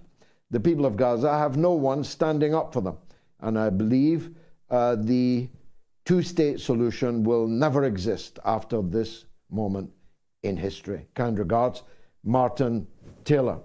I don't actually agree with that, Martin, though I can well see why events propel you in that direction. But I don't believe that 2.3 million Palestinians in Gaza are going to be able to be disappeared. I don't believe that they can all be killed. I don't believe that they will go into the Sinai Desert. I don't believe that the Western governments making this possible, facilitating and enabling this mass murder, I don't believe that these governments will be able to continue facilitating this for very much longer. And so I expect that the United States government will at some point have to call a halt, but I could be wrong.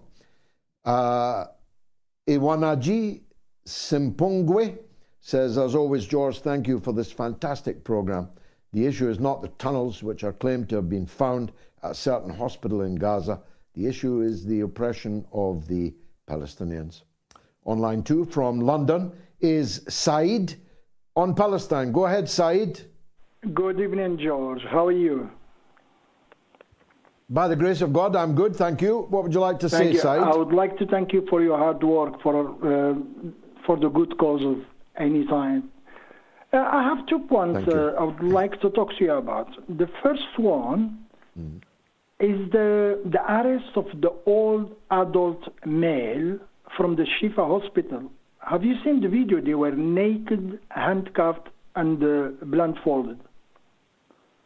Yes, I did see it. Very distressing. And nobody knows where are they. And the other point is, which is really kind of makes me wonder why. They took all the bodies from the morgue of the dead people, plus from the mass grave that included even babies.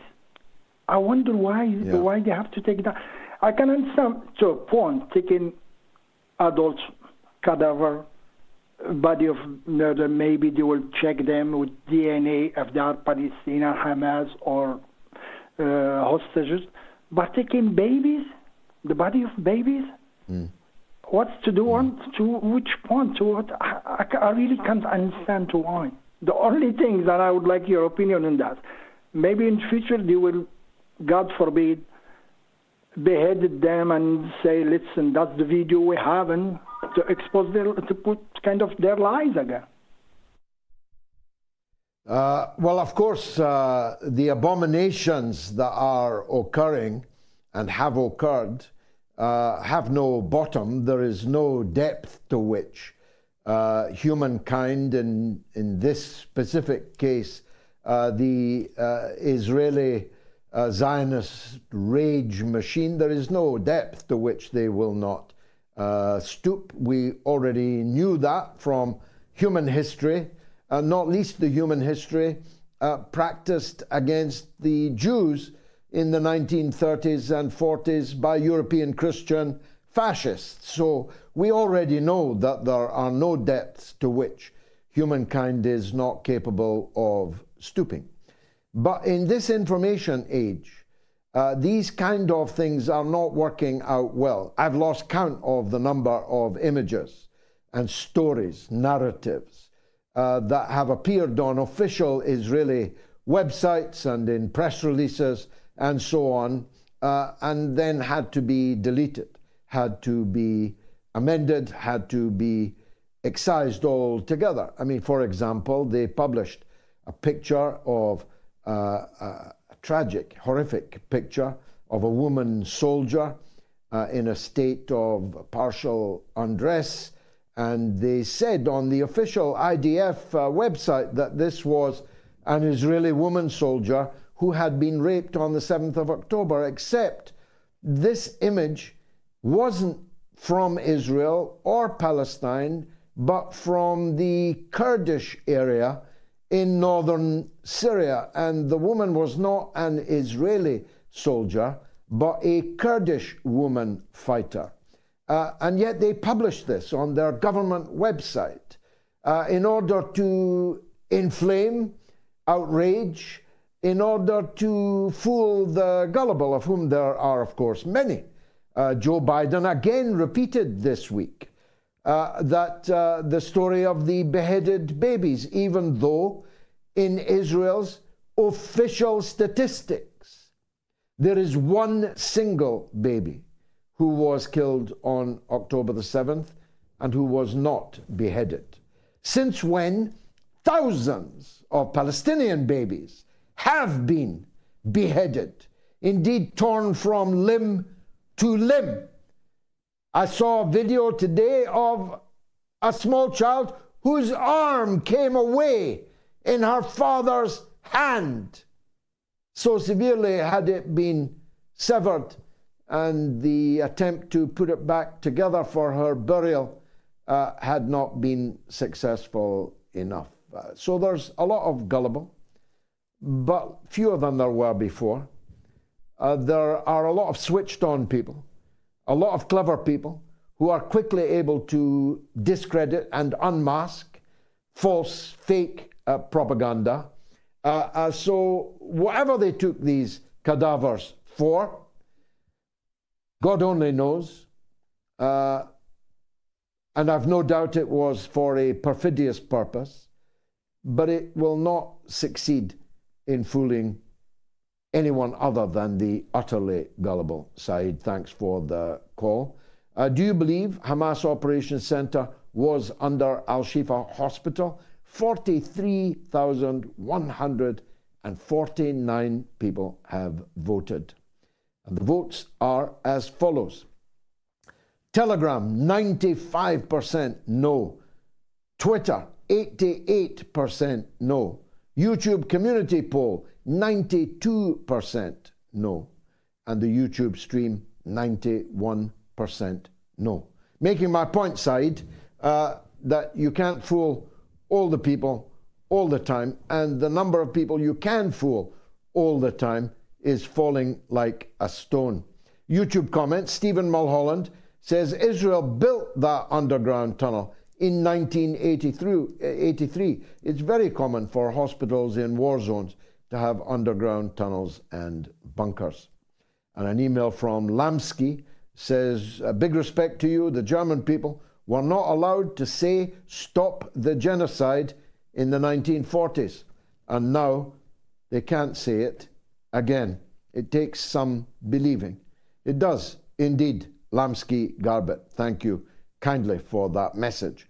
Farouk is in Texas, in the United States, on Palestine, proving our global reach. Go ahead, Farouk. Good evening, Mr. Galloway. Good evening to you. Actually, you've just made all the points that I was about to make. I just have two extra points, if I may. The first thing is, this is all about money. It has nothing to do with revenge. It has nothing to do with anything else. It's about the Ben Gurion Canal. It's about the gas in the sea, the Sea of Gaza. There are billions of dollars worth of gas in the Sea of Gaza, and the Ben Gurion Canal, which is very important to whatever plans they have, just to for the trade line that will be opposite to the Chinese one. Now, the other thing is, I want to just mention, if I may, very quickly, that a lot of us Arabs, we use the word Jews. We don't mean it as a religion. If you go to Palestine, a Jewish person, when he meets you in the street, when he beats you up, when he searches you, which they did to me many times when I visited Palestine, he will identify himself as a Jew. This is the problem. So we grow up with the word Jew as the oppressor. We don't think of it as a religion. We think of it as an oppressor. I did grow up. I went to the States. I met some wonderful Jews. I see some wonderful Jews in the United States protesting what Israel is doing. Now I know there is a Jewish Zionist animal. I will call them animals, enemies of light, medieval, literally medieval culture that depends on beheading and killing. I consider myself as a so-called Muslim. I'm a enlightened person, where I would never rape, I would never kill an innocent person under any circumstance. So just hearing that guy trying to mention his toddler, which I don't know if it's true or not, but I'm going to accept that it's true. Nobody will ever lay a hand on that child. That child will be safe.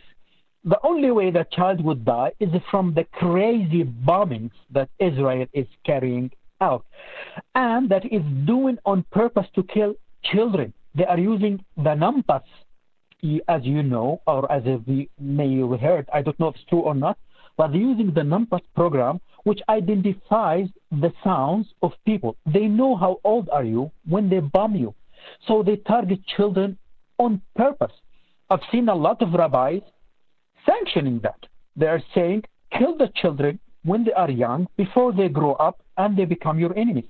I am sorry, I don't believe all Jews are like that. Now I differentiate between Jewish, Zionist, animals, and they are animals. They are the superhumans. Like Garland. Not only are not all Jews like that, not even all Israelis are like that. Some of the strongest voices of denunciation, Professor Ilan Pappé, for example, the wonderful Israeli Jewish Haaretz columnist, Mr. Levy, a regular guest on this show, would be one of the strongest tribunes in the whole world against what is happening. And of course, around the world, as I talked to an earlier guest about, one of the, it's not a new phenomenon because there has always been religious Jews and secular Jews against Zionism, but its salience, its size, its importance in this current conflict and genocidal epoch that we are in now has been unprecedented. There's never been anything like this before. So thanks, Farouk, for that call from Texas. An email from Susie. As usual, a gripping show. Congratulations on the number of survey participants. Will the British public be encouraged to house the Palestinian homeless like the Ukrainian people? I think not. Best wishes, Susie. You got it, Suze. On the line is a legend, Erobos in New York on Palestine. Erobos, welcome. Salutations and greetings, Mr. Galloway. Thank you, brother. And as is my way, I need to uplift yourself, your beautiful family, the supporters, and your Patreons from around the world. Two very quick highlights, because time is always against us at this hour. I was concerned for your health for a period of 2 weeks, because I noticed you were, Mother Nature was trying to insist you take some time off, and I was concerned. And even though you have 5 scions and the magnificent Gayatri Galloway, there's still only one George Galloway, which segues into my second highlight of, you potentially throwing your hat into the mayoralty of the old London town. You're just one person. This is surprising to me. We need leaders, and we know we need leaders, and it always seems to fall upon the hardened, worn shoulders of yourself and maybe Chris Williamson in the entire Anglosphere that I can see, people who are anti-establishment, traditional leftists. And, people think they're going to live stream their way out of this. They're going to retweet their way out of this. We have no leaders. We have people who are comfortable making $1 and getting subscriptions. And we're not going to get anywhere like that. And the main point of why I called, it was important for me to say those two things because I've been holding it in for quite a few weeks.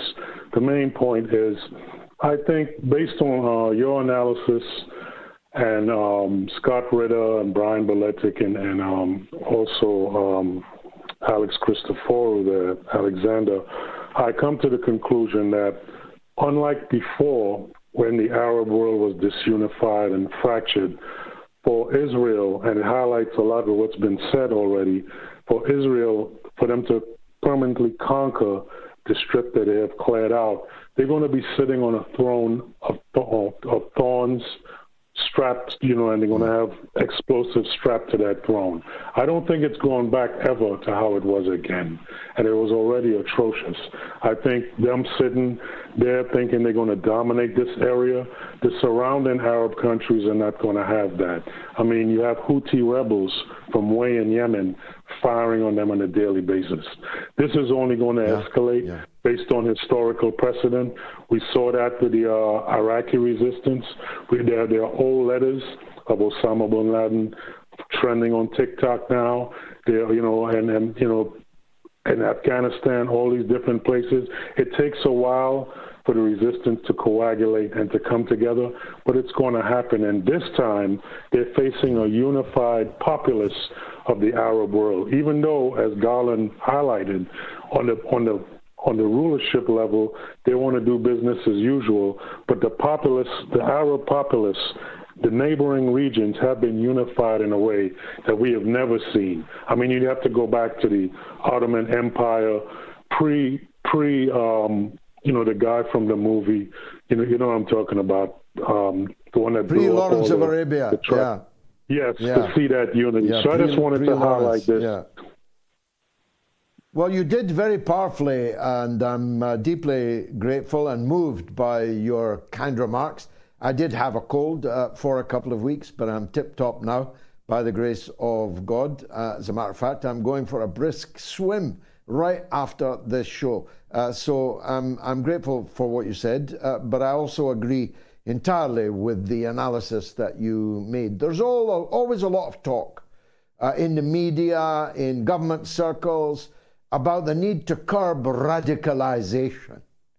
The radicalization of our young people, the radicalization of Muslim people, the radicalization of other peoples of color, traditionally oppressed. How radicalizing do they think the last 40 days have been? If you were a young Muslim anywhere in the world, how radical are you feeling right now? How radical are you feeling about what's happening to your co-religionists being massacred like fish in a barrel with nowhere to escape? How radical do you feel about your own government and your own state endlessly supporting this massacre, this genocide? How radical do you feel about the American government, the British government, the French, the German government? I'd hazard a guess that you are boiling with radicalism, that you are boiling with radical rage. The idea that any of this makes anybody, anywhere, in the entire world safer than they were 40 days ago is so insane. You really wonder how apparently sane people can believe it. Last call, Hashem in New Jersey. He's got a solution. Let's hear it. Hi, Go ahead, George. Hashem. Hey, Sham, how are you? I think I have sort of a solution for that. I'm an American Egyptian, but last night, I saw, I replayed that twice, and I saw it first time about 2 or 3 years ago. And I don't know if you know the good man or not, but it is Robert Dixon Crane. He was the advisor on the National Security Council for President Nixon. I attended keynote speaking by I attended. I attended Dr. Crane's. He's first a lawyer, a Harvard-trained lawyer. He started the international law, Harvard University program. Yesterday, that program on YouTube, I think everybody who speaks English and is interested in the Palestinian issue should watch that program. I don't know if you know the man. His talk that I saw yesterday twice after 4 or 5 years is about compassionate justice. He's very well written about, first, he's a Muslim, and his speech was in the Rumi luncheon about 12 years ago. And in that speech of 1 hour, 20 minutes, he addressed the issue of Islamic, terrorism. He called them extremist, and he used actually an Arabic term. I don't know if you're familiar with it, but he was trying to explain about how to combat terrorism. But in that talk, which should be listened to everybody on the planet who speaks English, and it can be translated. He has also mentioned that he was the advisor of Ahmed Yusuf, one of the leaders of Hamas. One of two leaders started Hamas. He was advisor to President Nixon, and I don't know if Ahmed Yusuf is killed. I don't know who he is, but he was talking about compassionate justice, and he didn't specifically address, and he said in that talk yesterday that he doesn't address the issue of Palestine because it's complicated, but the issue is justice is absent from our world. And I saw in the beginning of the show today that you were talking to a Chinese lady, and you mentioned something about the Arab League or something going to China. The solution of this Palestinian problem, number one, is Britain, England, China, France, and the other one would be Russia, giving out veto power in the United Nations. Second, if they didn't do that, the Arab world, or the shameful, attitude of Muslim world now and the Arab League, they should, along with all the countries that, cut relations with Israel, withdraw from the United Nations and go and have a new United Nations in South Africa or something, in Cape Town, and that would be the beginning of the solution. The third point of that is one country, it is called Palestine, not Israel, because current Israel is two things. Was stolen by the people of Israel for a land with no people, for a people with no land, which is a big lie. Everybody knows about that. The second issue, the name Israel is the name of a decent and great prophet we believe in, Prophet Jacob, and they stole that name. That country has nothing to do with Israel. Third, next is the amount of patients, the Palestinian, 11,000, 15,000 killed, 5,500 children killed. These people are following up in the footsteps of the prophet Israel, Jacob. In chapter 12 of the Quran, he mentions good patient. He mentions beautiful patient. And I'm sorry, I'm going to use a term, it's bad, but you can say, I'm goddamn patient. Beautiful patient is the patient that the Prophet Muhammad, recommended, that when you're hit with calamity, you say what the Palestinians say in Arabic, and I know you know some Arabic, Inna lillahi wa inna ilayhi raji'un. We belong to God, and to whom we return. We're all slaves of God. Well, look, Hisham, we've run out of time. So much as I found what you had to say very interesting, we'll have to draw it to a conclusion.